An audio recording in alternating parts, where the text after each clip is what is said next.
sing for joy at the work of your hands. Forever I'll love you, forever I'll stand.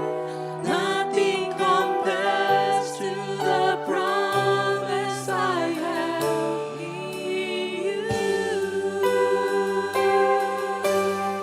Jemaat, mari diundang untuk berdiri. My Jesus, my Savior, Lord, there is none like you. Thank you, Lord. All of my days, I want to praise the wonders of your mighty love. My comfort, my shelter, tower of refuge and strength. Let every breath, all that I am, never cease to worship you. Shout to the Lord, all the earth, let us sing. Power and majesty, praise to the King. Mountains bow down and the seas will roar at the sound of your name. I sing for joy at the work of your hand. Forever I'll love you, forever I'll stand. Nothing compares to the promise I have. Shout to the Lord, all the earth, let us sing. Power and majesty, praise to the King. Thank you, Lord. Yes, Jesus. Mountains bow down and the sea will roar at the sound of your name. I sing for joy at the work of your hand. Forever I'll love you, forever I'll stand. Nothing compares to the promise I have. Nothing compares to the promise I have. Nothing compares to the promise I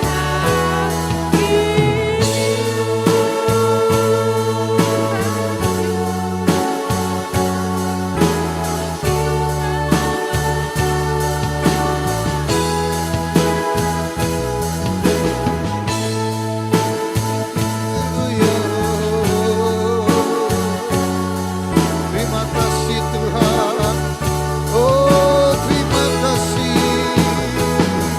Kami bersyukur buat kasih-Mu. Engkau Allah yang turun ke dunia, lahir untuk kami. Oh, terima kasih. Terima kasih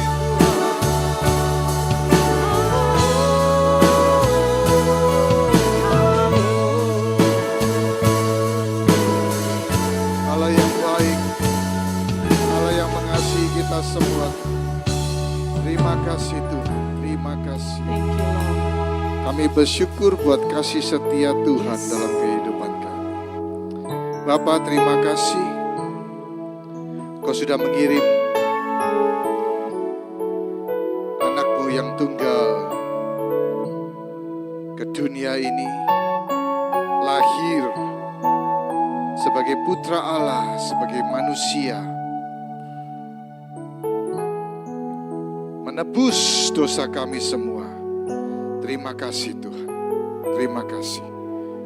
Hari ini kami mau datang, kami mau memperingati hari Natal. Kami bersyukur buat kasih setia Tuhan dalam kehidupan kami. Kau datang untuk kami. Kami bersyukur Tuhan. Terima kasih, terima kasih. Biarlah kami memperingati hari Natal ini dengan mengenang kelahiran-Mu untuk kami. Dan Immanuel, Tuhan menyertai kami. Tuhan ada dalam kehidupan kami. Tuhan bekerja melalui kami ya Tuhan. Terima kasih Tuhan, terima kasih. Bapak urapi hamba-Mu, urapi kami semua yang mendengarkan firman-Mu. Biarlah firman-Mu boleh menjadi bagian dalam kehidupan kami. Urapi kami. Di dalam nama Yesus kami berdoa. Haleluya. Amin. Haleluya, senang sekali bisa kita ada di ibadah Natal, ya. Jujur ini pertama kali dalam sejarah gereja kita, ya, karena biasanya kan kita sewa-sewa tempat, ya. Nah, karena sewa-sewa tempat kita di hari Natal, ya.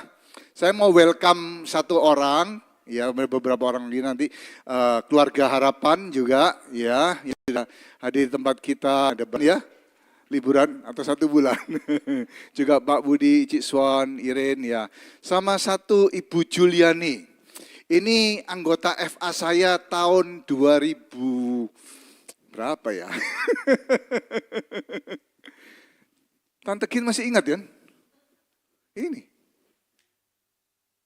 Lupa. Istrinya Pak Freddy. Ya, jemaat kita yang lama tahun berapa? Tahun 2012 kayaknya mereka pindah ke Canberra. Selamat datang, pertama kali datang ibadah, ya. Saya berharap bisa datang terus. Oke, puji Tuhan, haleluya. God is good. Oke, saudara, mungkin ada banyak orang Kristen yang tidak tahu. Kalau ditanya apakah Yesus itu lahir tanggal 25 Desember? Tahu nggak? Atau nggak tahu? Nggak yakin? Oke, ada beberapa narasi yang saya kemukakan, saudaraku.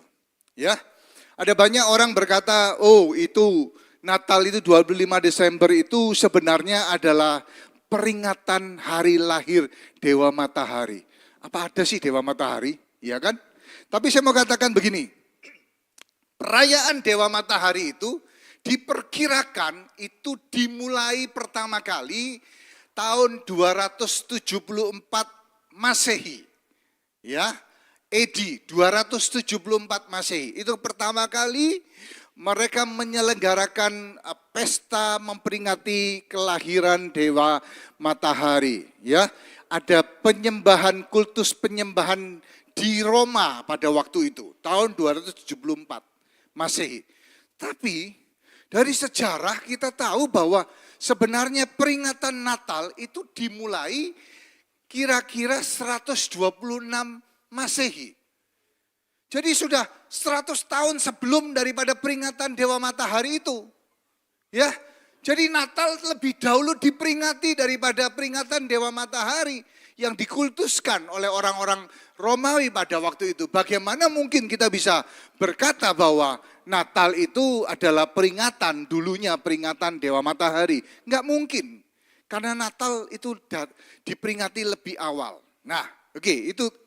Nah, masalahnya saudaraku, 25 Desember itu sebenarnya adalah tanggal konversi. Apa itu konversi? Konversi itu adalah perhitungan yang disesuaikan. Kenapa harus dikonversi? Karena dunia ini punya banyak kalender. Ya, ada kalender bulan, pergerakan bulan. Nah, kalender bulan itu menghitung 1 tahun itu 354 hari. Kemudian pindah kalender matahari. Ya, kalender matahari itu 1 tahun 364 hari. Ada kalender Masehi. Ya, nah jadi antara perhitungan bulan sama matahari itu kira-kira 10 hari tiap tahun. Ya, kalau 10 tahun ada 100 hari perbedaannya. Kalau 35 tahun sudah 1 tahun. Jadi mesti dikonversi, dihitung ulang oleh orang mula-mula, gereja mula-mula, dan jatuhnya akhirnya dihitung 25 Desember. Itu ketetapan. Memang di Alkitab tidak pernah ditulis tanggal kelahiran Tuhan Yesus. Karena Alkitab bukanlah kitab histori, tapi satu kitab yang menyatakan visi Allah dan maksud tujuan Allah datang ke dunia. Oke? Nah, dari kitab suci, di dalam Lukas 1 ayat 9, itu ada satu penampakan yang luar biasa. Seorang imam yang bernama Zakaria, punya istri namanya Elisabeth, dan ini orang tua siapa? Yohanes, ya kan? Satu waktu dia ada di bait Allah, dia melakukan tugas keimaman dia, dan tiba-tiba ketika dia membakar ukupan, ada malaikat Gabriel yang datang pada waktu itu, dan memberitahukan bahwa istrinya yang sudah mandul akan melahirkan, dan disuruh namai Yohanes. Nah, diperkirakan pada waktu itu karena dia membakar ukupan pada waktu itu, perayaan pada waktu itu adalah perayaan yang disebut Yom Kippur. Yom Kippur atau hari raya perdamaian, karena di situ biasanya mereka melakukan pembakaran-pembakaran kemenyan, ya. Nah, Yom Kippur itu diperingati tanggal 25 September. Oke, 25 September. Nah, terus kemudian ayat Lukas 1 ayat 26, Elisabeth itu mendapatkan kunjungan dari malaikat Gabriel. Nah, dikatakan bahwa dalam bulan yang ke-6, Allah menyuruh malaikat Gabriel. Jadi dalam bulan ke-6 setelah malaikat mengunjungi Elisabeth 25 September, ya, malaikat itu datang menemui Maria. Nah, 6 bulan dari 25 September itu bulan Maret. Oke? Jadi di situ bulan Maret diperkirakan malaikat Gabriel itu datang menghadapi Maria, mengatakan bahwa dia akan melahirkan seorang anak yang harus dinamai Yesus Immanuel. Nah, dari bulan Maret 9 bulan kemudian itu jatuh bulan Desember. Oke? Jadi kita percaya bahwa sebenarnya 25 Desember itu bukanlah hari perayaan matahari, tapi benar-benar kelahiran Tuhan Yesus Kristus. Hari ini kita yang kita peringati hari ini. Kita tepuk tangan buat Allah kita. Mari kita masuk dalam firman Tuhan, dalam Mika pasal yang ke-5 ayat yang kedua. Judul firman Tuhan hari ini adalah berdampak besar walau terkecil. Ya, Mika 5 ayat yang kedua, mari kita baca sama-sama. Oh, ayat yang pertama, Mika 5 ayat yang pertama. Oke? 1, 2, 3. Tetapi engkau, hai Bethlehem Efrata, hai yang terkecil di antara kaum Yehuda, daripadamu akan bangkit bagiku seorang yang akan memerintah Israel, yang permulaannya sudah sejak purbakala, sejak dahulu kala. Kira-kira tahun 724 Masehi, Mika ini menulis kitab ini.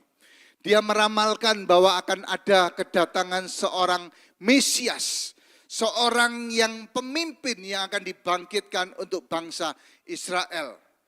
Dan dia akan lahir di satu tempat yang namanya Bethlehem Efrata. Setiap orang tentu ingin hidupnya berdampak atau paling tidak berguna. Berguna untuk dirinya sendiri, berguna untuk keluarga, anak atau istri atau suami, atau untuk komunitas di sekitarnya. Ya. Tetapi seringkali kita menjadi orang yang ragu-ragu karena di dalam kehidupan kita melihat kita tidak punya kemampuan apa-apa. Kita menjadi orang yang paling kecil, paling hina, mungkin anak bungsu, kakak-kakak kita punya kapasitas atau punya kemampuan-kemampuan yang luar biasa. Kita merasa kita kecil, kita nggak bisa apa-apa. Tapi hari ini saudaraku, firman Tuhan berkata, hai Bethlehem Efrata, hai yang terkecil di antara kaum Yehuda.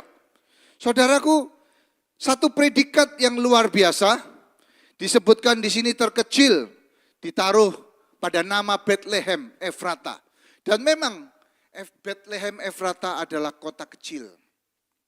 Kota yang sepi pada waktu itu. Mungkin satu jalan cuman dilewatin begitu saja kotanya sudah lewat.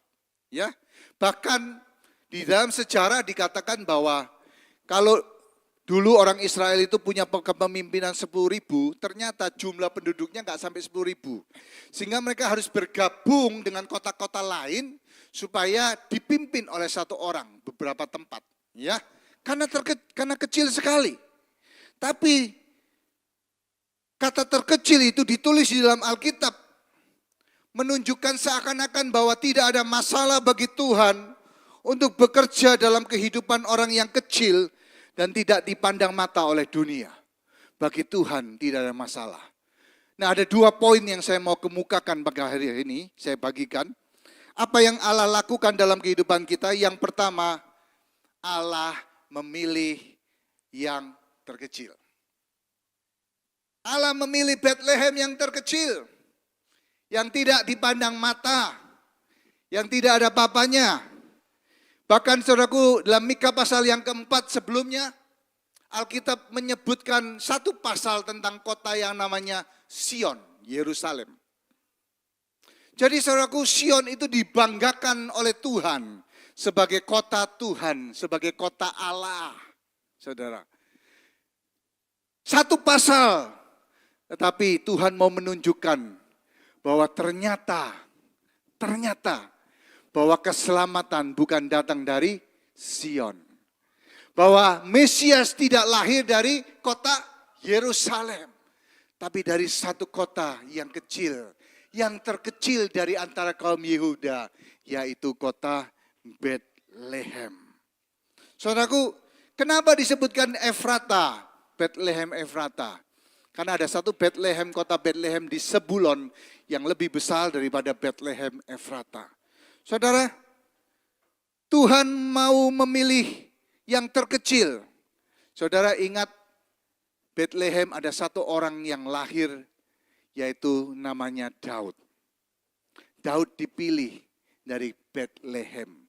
Daud lahir dari Bethlehem, dari keturunan Naomi, dari keturunan Boas yang tinggal di Bethlehem.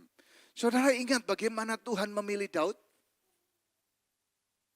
Ketika Nabi Samuel datang ke rumah Isai, ayah daripada Daud.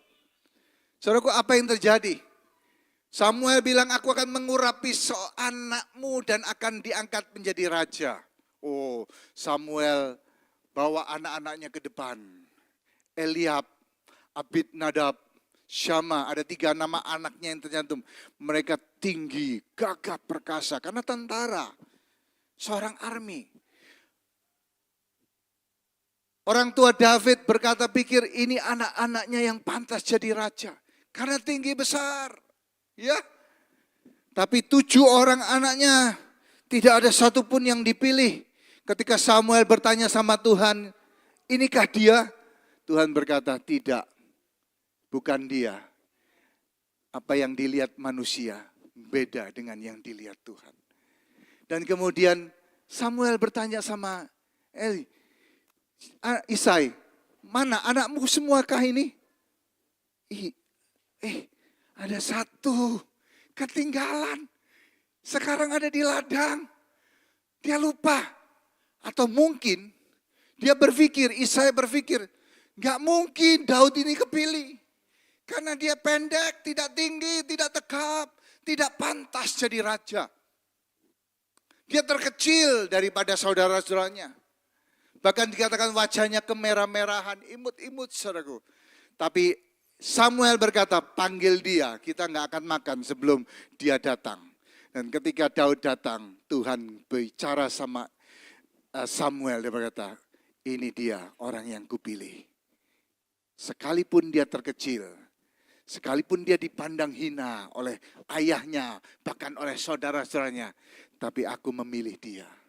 Aku memilih dia. Saudara, Tuhan memilih Daud Sekalipun dia terkecil, sekalipun dia tidak dipandang hina oleh saudara-saudara, bahkan oleh ayahnya sendiri, dianggap dia nggak mungkin pantas jadi raja. Tapi saudaraku, dia dipilih Tuhan. Saudara, tidak ada alasan bagi kita untuk berkata, tidak mungkin Tuhan bisa pakai kita. Karena bukan karena kita, tapi karena Tuhan. Karena siapa Tuhan dalam kehidupan kita. Kalau Allah bekerja dalam kehidupan kita, Tuhan bisa lakukan banyak hal dalam kehidupan kita. Saudaraku, di dalam Alkitab, saya melihat ada banyak sekali Tuhan memakai orang-orang yang dipandang rendah. Bahkan pahlawan-pahlawan iman pun yang dipilih Tuhan, seringkali ketika dipanggil Tuhan, dia berkata, Tuhan aku nggak bisa. Ada beberapa yang saya catat, saudaraku. Yang pertama Musa.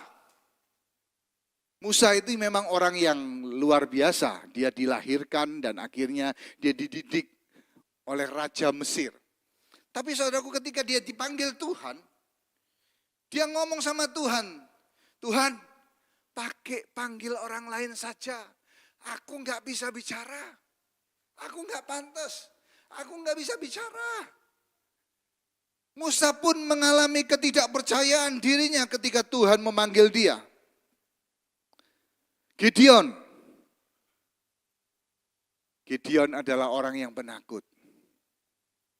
Bahkan ketika dia dipanggil dan Tuhan berkata, hai Gideon, engkau pahlawan yang perkasa. Gideon ngomong sama saudara, siapakah aku? Aku ini orang yang terkecil dalam keluargaku. Aku orang yang paling lemah dari suku Manasye. Paling kecil, paling lemah. Siapa aku? Tetapi Tuhan pakai dia. Dia bangkitkan Gideon dari 32.000 orang yang dipilih maju untuk berperang bersama Gideon. Ternyata Tuhan cuma pakai 300 orang. Luar biasa enggak? Dan bahkan kalau kita baca kitab Gideon, kitab Hakim-Hakim, saudaraku, 300 orang itu enggak ngapa-ngapain, saudaraku. Tuhan berperang di antara mereka. Tuhan berperang sendiri, saudaraku. Luar biasa.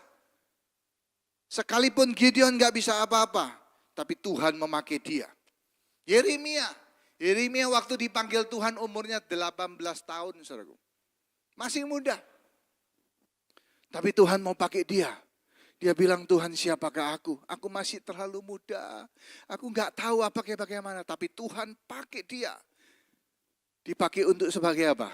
Sebagai orang yang menangis, meratap. Makanya dia disebut ratapan, nabi yang menangis. Menangisi bangsa Israel untuk pertobatan bangsa Israel. Saudaraku, kita lihat orang-orang dalam Alkitab. Mereka orang-orang yang punya lack of confidence. Ketidakpercayaan atas diri mereka. Kita sering juga seperti itu. Kita mampu enggak? Kita mampu enggak? Bisa enggak kita? Ketika Tuhan merancang kita untuk melakukan hal-hal yang besar. Ketika Tuhan memanggil kita. Ketika Tuhan memilih kita. Bisa enggak kita? Tapi kita lihat bahwa orang-orang yang saya sebutkan tadi adalah orang-orang yang ternyata dipakai Tuhan luar biasa. Saya mau katakan, Allah sengaja memilih yang terkecil. Mungkin di antara kita ada yang merasa nggak bisa apa-apa. Tapi hari ini dengar firman Tuhan.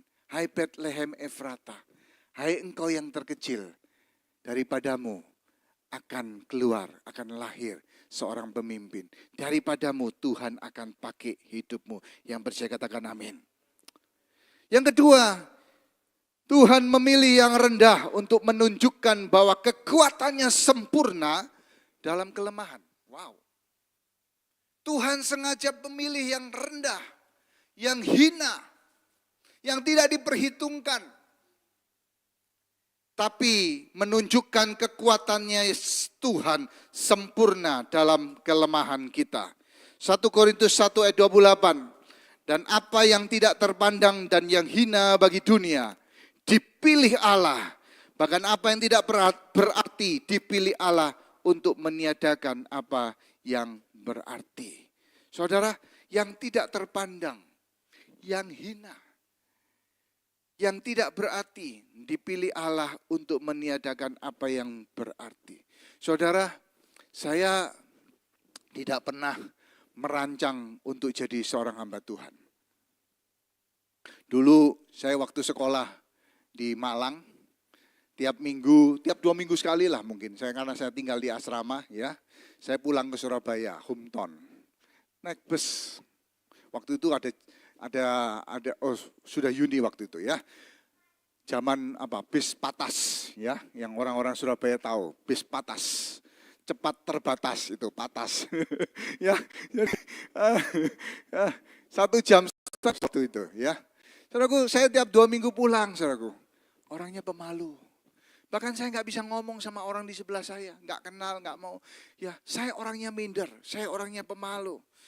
Saya nggak bisa ngomong di depan orang, apalagi di depan mimbar ini, saudaraku. Nggak pernah terpikir, saudaraku. Ya, dulu saya juga nggak bisa nyanyi, saudaraku. Nyanyi dapat nilai 4, saudaraku. Bisa bayangkan betapa jeleknya, ya kan? Falesnya gimana? Dapat 4, saudaraku. Ya toh, satu waktu saya nyanyi apa itu? Gifting atau apa? Lagu rohani dapat 6, lumayan. Tapi Tuhan senang memakai orang-orang yang hina dan rendah. Dipilihlah kita untuk menunjukkan kekuatannya di dalam kelemahan kita, yang berkata amin. Tuhan gak butuh orang yang baik, orang yang pintar, orang yang hebat. Tuhan memilih orang-orang yang hina supaya kekuatan Tuhan nyata bahwa memang kita ini berhasil karena Tuhan, yang bisa katakan amin. Bahkan saudaraku, kalau kita lihat bahwa murid-murid Tuhan Yesus adalah orang-orang yang sederhana. Orang-orang yang gak sekolah kecuali Paulus. Petrus itu cuma nelayan, saudaraku. Ya, orang-orang Galilea yang tidak berpendidikan, gak sekolah Alkitab. Seorang nelayan, ya, yang bisanya cuma mancing ikan, tapi Tuhan bilang, I will make you a fisher of man. Orang-orang yang gak punya kelas, orang-orang yang sederhana, bahkan ngomongnya pun kasar, saudaraku. Karena orang-orang desa. Tapi Tuhan pakai mereka. Saudaraku, Alkitab juga mengatakan satu biji sesawi. Dia katakan biji sesawi itu adalah biji yang paling kecil. Tapi ketika bertumbuh menjadi pohon yang besar. Dan itulah yang Tuhan inginkan dalam kehidupan kita. Kita ini kecil, mungkin kita nggak bisa apa-apa. Tapi Tuhan mau pakai dengan kemuliaannya. Seperti biji sesawi itu. Ya, kecil sekali, bahkan mungkin sulit dilihat oleh mata. Tapi ketika ditanam di ladang Tuhan, ditanam di tanah, menjadi pohon yang besar, saudaraku. Alkitab juga mengatakan dalam Amsal 6 ayat yang ke-6, satu binatang yang kecil namanya semut. Ya. Tuhan menunjukkan, hai orang-orang, lihat semut. Semut binatang yang kecil, tidak punya alat untuk membela diri. Ya, bahkan kalau kita pites saja ya, kita injek aja, udah mati semut itu. Tapi Alkitab mencatat beberapa ayat tentang semut. Supaya kita bisa melihat bahwa ternyata Tuhan juga memperhatikan, Tuhan juga melihat semut yang kecil itu. Tuhan catat di dalam Alkitab. Hai pemalas, pergilah kepada semut, perhatikan lakunya, dan jadilah bijak. Orang harus belajar kepada binatang yang terkecil, supaya menjadi bijak. Allah menunjukkan bahwa Tuhan bisa memakai orang-orang yang kecil. Yunus, sekalipun dia bandel, saudaraku, disuruh pergi ke Niniwe, dia pergi ke Tarsis. Tapi ketika dia mengikuti Tuhan, dia berjalan, dia masuk ke Tarsis, dia cuma ngomong sesuatu yang simple, beberapa patah kata, Tapi Tuhan pakai dengan luar biasa. Satu kota bertobat. Satu kota berpuasa.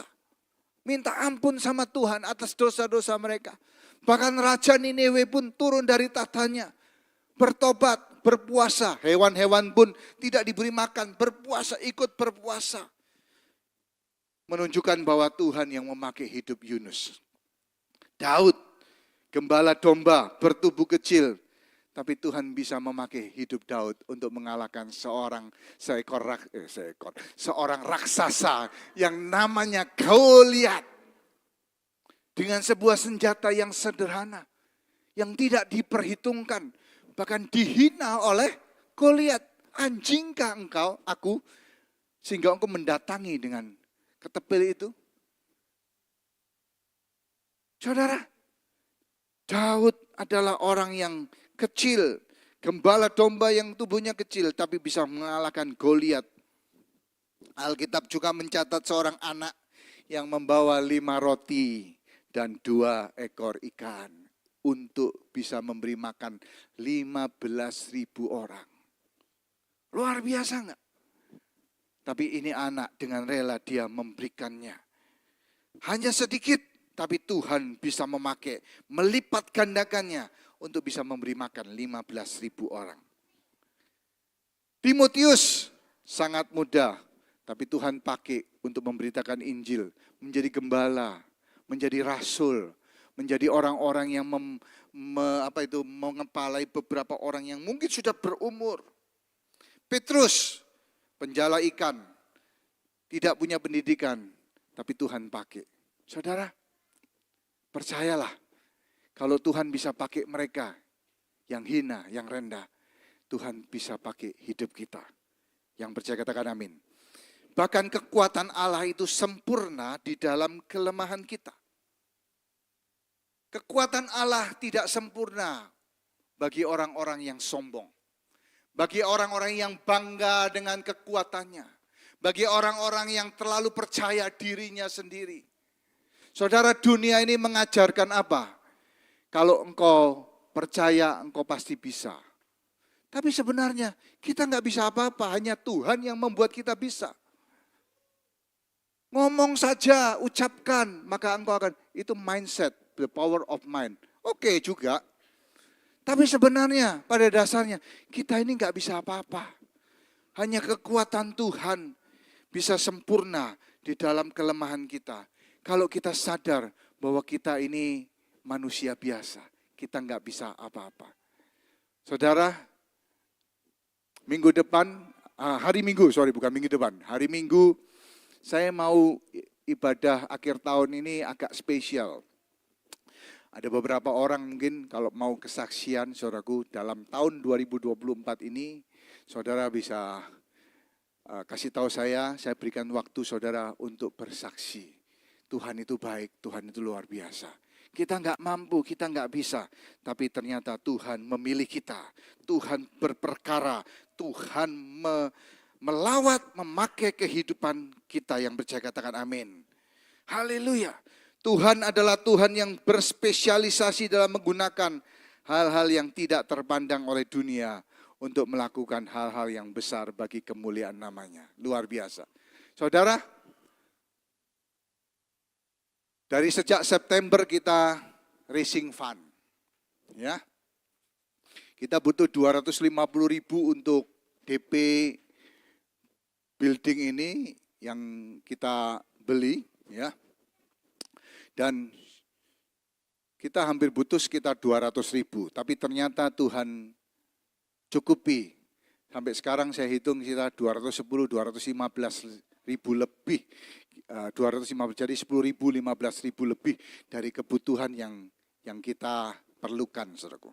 Tapi saudaraku, saya mau kasih cerita, saya mau kasih tahu saudara, bahwa dari 200.000 uang donasi yang kita raising fund itu dari bulan September sampai bulan November itu kita cuman mendapatkan donasi cuman 100.000. Jadi padahal 18 Desember itu settlementnya. Ya, akhir November itu saya hitung cuma 100.000, saudaraku. Dan itu membuat hati saya jadi deg-degan, ya toh. Bayar pakai apa? Makanya saya punya backup plan sebenarnya. Bahwa saya akan pinjam dari gereja Bethany Sydney 100.000. Just in case kalau kita nggak bisa dapetin 100.000, ada apa? Ada bukan donatur, pinjaman gitu ya, atau backup plan, saudaraku. Dan saat itu, saudaraku, saya nggak bisa lakukan apa-apa. Saya cuma bisa apa ya, saya lakukan. Saya ngomong sama Pak Ali, yuk kita berdoa. Tiap pagi saya berlutut di ranjang saya. Saya ngomong, Tuhan, masih cuma segini loh uangnya, kita perlu lagi. Kurang 100.000, bukan jumlah yang sedikit, saudaraku. Tapi saudaraku, dan tinggal waktunya cuma 14 hari lagi, cuma 2 minggu. Ya, selama 1,5 bulan kita Racing Fund cuma dapat 100.000, saudaraku. Ini 2 minggu lagi kita perlu 100.000, saudaraku. Ya, tapi saya mau katakan, saudaraku, Tuhan itu baik. Ketika kita berdoa, Tuhan menjawab. Bulan Desember, dari sejak awal Desember banyak mujizat terjadi, saudaraku. In the last minute kita bisa kumpulkan, saya hitung sekitar hampir 95.000 orang memasukkan dananya.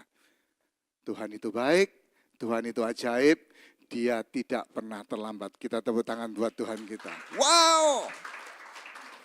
Haleluya, saudaraku. Ya, dan akhirnya tanggal 18 Desember kita sudah ada dananya. 14 Desember saya udah bayar semuanya ke trust account, saudaraku, dan settlement berhasil dengan baik.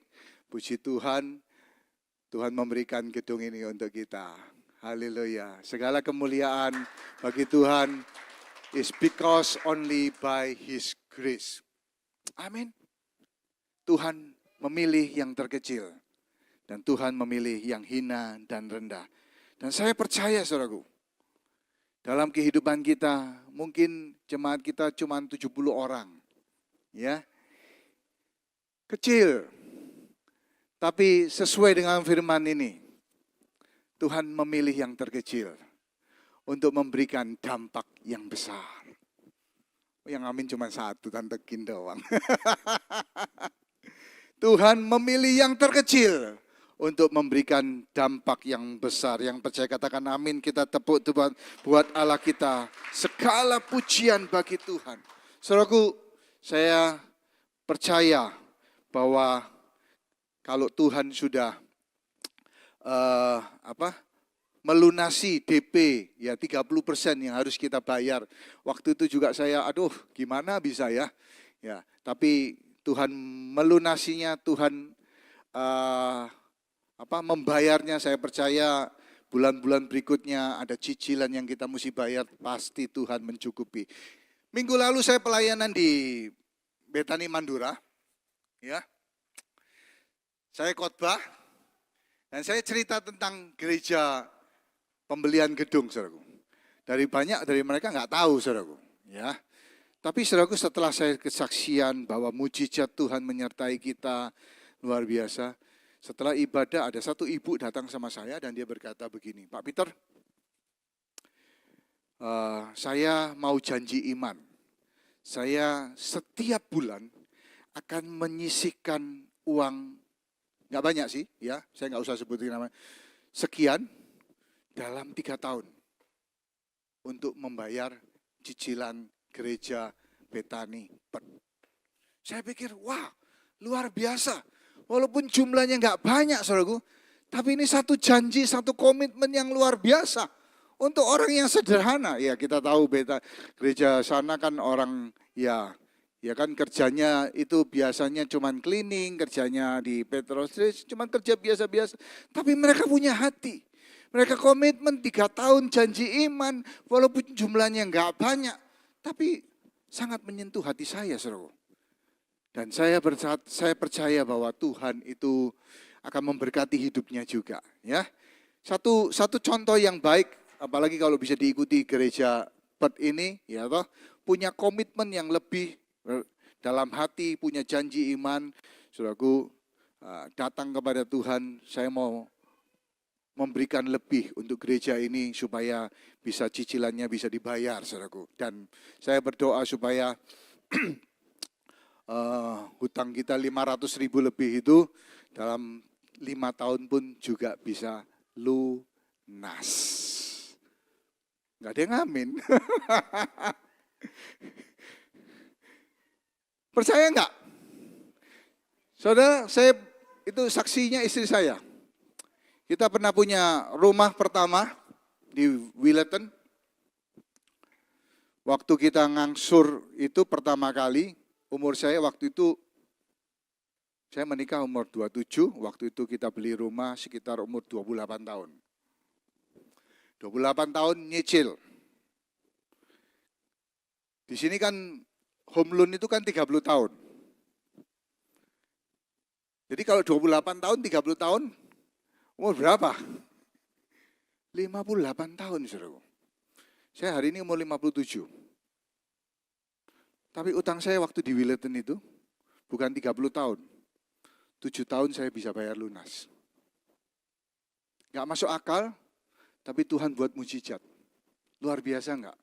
Dan saya berdoa, Tuhan kalau Engkau bisa lakukan buat saya, Tuhan bisa lakukan buat gereja ini. Yang percaya katakan amin. Kita tepuk tangan buat Allah. Kita memang kecil, tapi Tuhan memilih kita untuk berdampak besar bagi kemuliaan nama Tuhan. Supaya kemuliaan Tuhan boleh nyata di dalam kehidupan kita. Yang percaya katakan amin. Tepuk tangan buat Tuhan kita.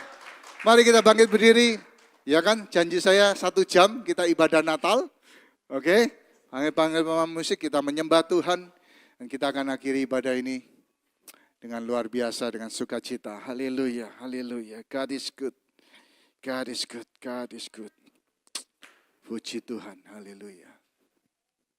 Kita angkat satu pujian, Immanuel, Immanuel. Haleluya. Oh, thank you Jesus. Immanuel, Tuhan menyertai kita. God with us.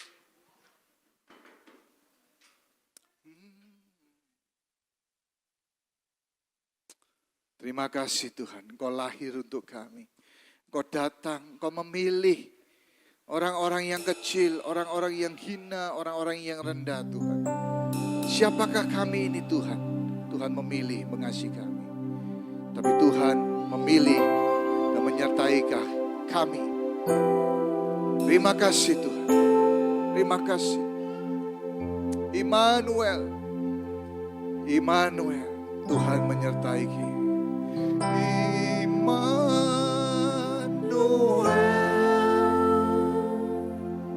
Immanuel. Immanuel.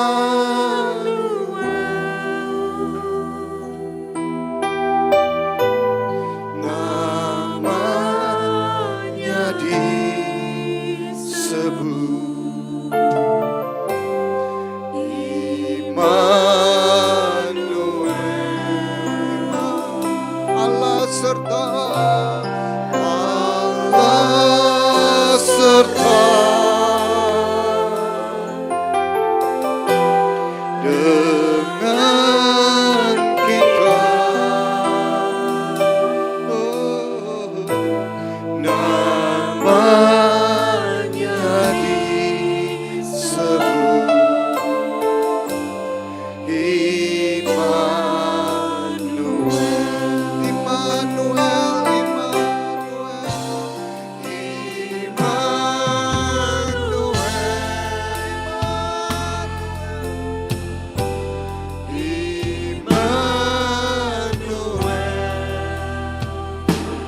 kita angkat pujian ini, percaya Tuhan menyertai kita.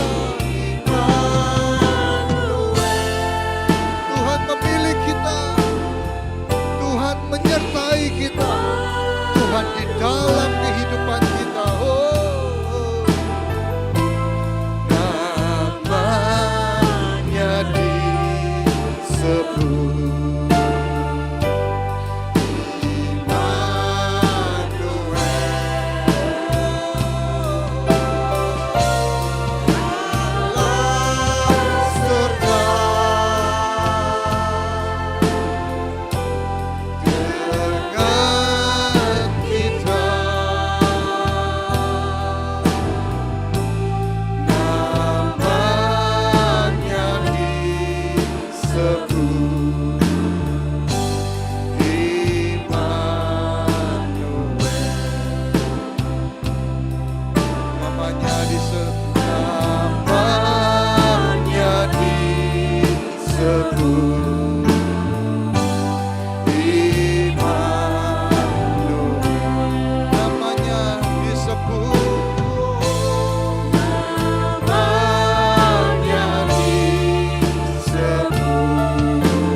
Ibu yang terkasih, saudara-saudara yang terkasih, apapun yang kita hadapi, mungkin tahun ini ada banyak hal yang kita hadapi, dan sepertinya Tuhan belum buka jalan. Tapi pesan Tuhan pagi hari ini, fear not, jangan takut, Immanuel, God with us. Dia ada di dalam kehidupan kita. Dia lahir untuk kita. Dia berjalan bersama kita. Terima kasih Tuhan. Tuhan, terima kasih buat hadiah Natal. Gedung ini buat gerejamu di tempat ini. Terima kasih Tuhan. Kami bersyukur Tuhan. Kami bersyukur Tuhan. Berkati setiap tangan yang memberi, setiap tangan yang menabur di tempat ini. Janji-janji iman yang ada pun Tuhan, Kau memberkati mereka. Bapa, kami bersyukur. Dan biarlah kami boleh berjalan terus bersama dengan Engkau. Immanuel, Tuhan menyertai kita. Di tahun-tahun yang akan datang, di tahun-tahun yang di depan Tuhan, Tuhan memimpin kami, Tuhan memilih kami, dan Tuhan memberikan kasih karunia, dan Tuhan menyertai kami, supaya yang terkecil ini Tuhan bisa memberikan dampak yang besar buat kota ini. Kami berdoa, supaya tempat ini Tuhan pakai bagi kemuliaan nama-Mu. By the grace of God, Lord, kami bersyukur bahwa Tuhan memberikan kepada kami, dan biarlah Tuhan pakai bagi kemuliaan nama-Mu. Tuhan bawa jemaat Bethany House of Blessing di tempat ini Tuhan, boleh masuk di dalam pengenapan setiap janji-Mu di dalam kehidupan kami. Kami percaya Tuhan menyertai kami, Immanuel, Tuhan ada di dalam kehidupan kami. Tuhan ada di tempat ini ya Bapa. Dan kami sudah memulai dengan mujizat-mujizat yang luar biasa. Dan kami percaya akan ada banyak mujizat-mujizat yang akan Tuhan lakukan di tempat ini ya Bapa. Buat jemaat-Mu di tempat ini Tuhan. So, sungguh Tuhan, kami percaya akan ada banyak mujizat terjadi. Sungguh Tuhan, terima kasih. Terima kasih Tuhan. Kami terima dengan iman mujizat daripada Allah. Kami mau memberi saat ini Tuhan, berkati setiap tangan yang memberi. Di dalam nama Tuhan Yesus Kristus kami berdoa. Haleluya. Amin. Silakan duduk saudaraku. Kita memberi yang terbaik untuk Tuhan. Haleluya.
terimalah berkat dari Allah Bapa di dalam nama anaknya yang tunggal, Tuhan Yesus Kristus.